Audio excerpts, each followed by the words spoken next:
En este video se muestra el funcionamiento de una red neuronal tipo perceptrón.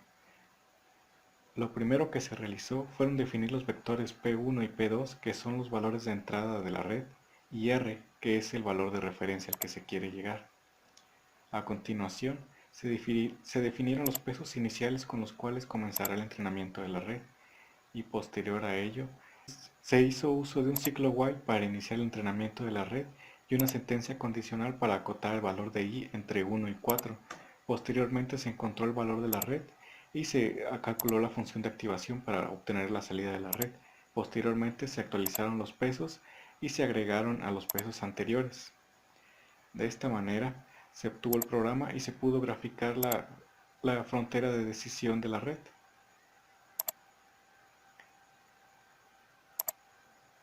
Ahora corremos el ejemplo con esos pesos iniciales de menos 0.4 y 5 y observamos que tenemos dos resultados, la red sin entrenamiento y la red entrenada. Como podemos observar, tenemos ciertos puntos a los cuales la línea de decisión nos permite clasificarlos. En la red sin entrenar no nos clasifica de forma correcta, pero la red entrenada sí lo hace, porque excluye el punto 0,0, cual no forma parte de la salida de referencia. Como podemos observar, la salida de referencia, que es y, coincide con lo que queremos. Ahora cambiamos los pesos iniciales para observar el funcionamiento de la red. Ante este cambio, ponemos los valores de 3 y de 0 y corremos el programa. Y como podemos observar, este es el funcionamiento nuevo de la red.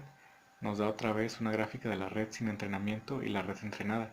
Como podemos ver, la red sin entrenamiento no está clasificando ninguno de los puntos, pero la red entrenada sí, clasifica el punto naranja, el rojo y el morado, los cuales forman parte de un conjunto, y excluye el verde. Y nos da que exactamente la salida y se corresponde con la referencia, que es R, y vemos que la iteración que tardó para realizar eso es de 11, y vemos que los pesos finales fueron 3 y 1, muy diferentes de los pesos iniciales, que fueron 3 y 0. Ahora vamos a actualizar los valores de nueva cuenta, pero vamos a cambiar también el valor de vías y el umbral o tasa de aprendizaje de la red. De esta manera los pesos iniciales van a ser de menos 0.4 y de 10. Ahora corremos el ejemplo y observamos qué es lo que pasa. En este caso, la red sin entrenamiento de igual manera no puede clasificar los puntos, pero la red entrenada sí. Sin embargo, la frontera de decisión, que es la línea que se puede observar, es un poco diferente a lo que ahorita se observó. Y eso es debido a que el umbral se cambió, que es la tasa de aprendizaje. O sea, está aprendiendo más rápido la red y pues solo tardó 10 iteraciones, a pesar de que se cambiaron bastante los pesos. En cambio, en el siguiente ejemplo, que fue donde se bajó la tasa de aprendizaje, se observó lo siguiente. De igual manera se logró la clasificación de los puntos, pero ahora tardó más. En total fueron 46 iteraciones. De esta manera se observa cómo el comportamiento de la red cambia cuando cambiamos la tasa de aprendizaje. Y esto sería todo. Muchas gracias.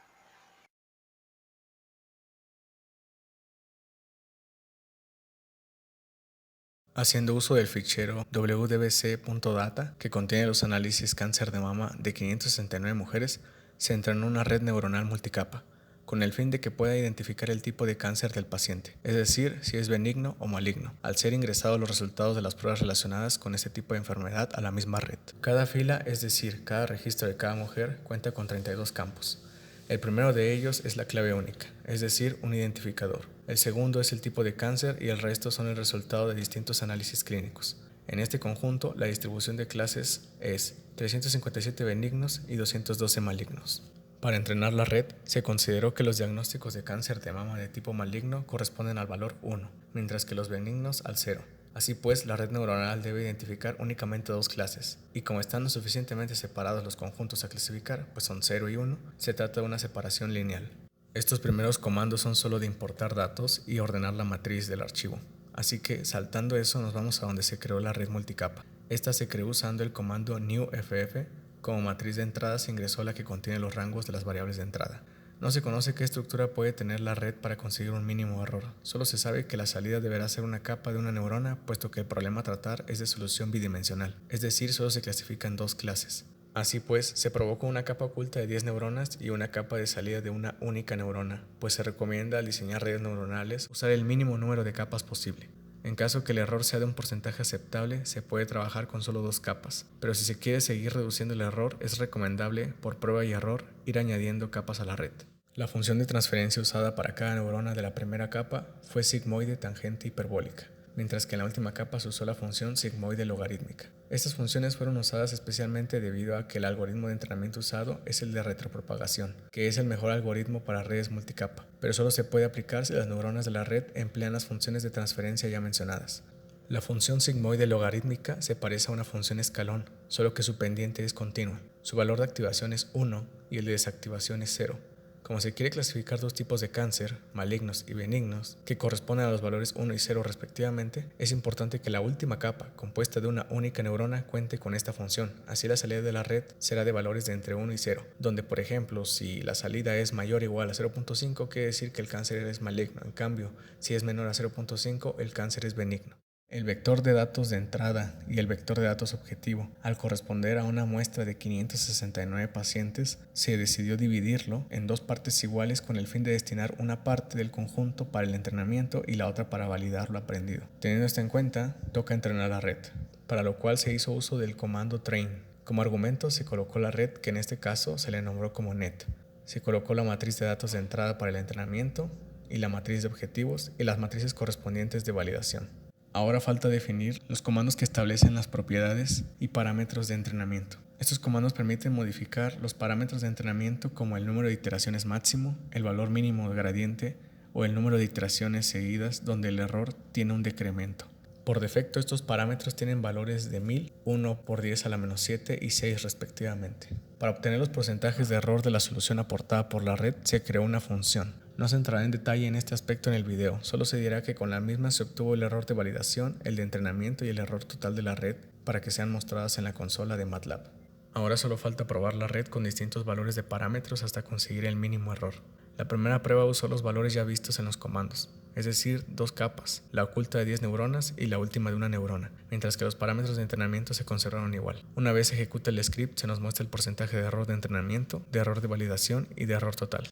Podemos ver que se tomó solo 15 iteraciones y tuvo un error total de 3.8%, un error de validación del 5.9% y un porcentaje de error de entrada de 1.75. Si damos clic aquí en la gráfica, en Performance, podemos ver el desempeño del entrenamiento, el error de entrenamiento en azul y el de validación en verde.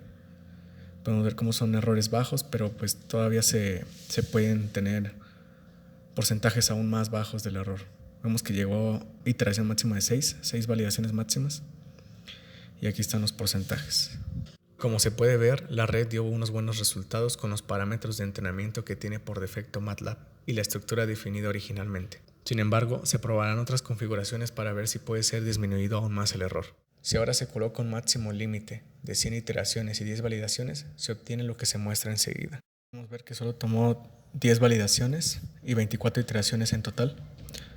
Vemos que los porcentajes sí disminuyeron un poco con respecto al anterior, pues el porcentaje total es del 3.33. Si vemos la gráfica de desempeño, vemos los errores sí están un poco menores a los que tuvimos anteriormente. Tenemos estos porcentajes, uno de validación de 5.2% y un error de entrenamiento de 1.4%.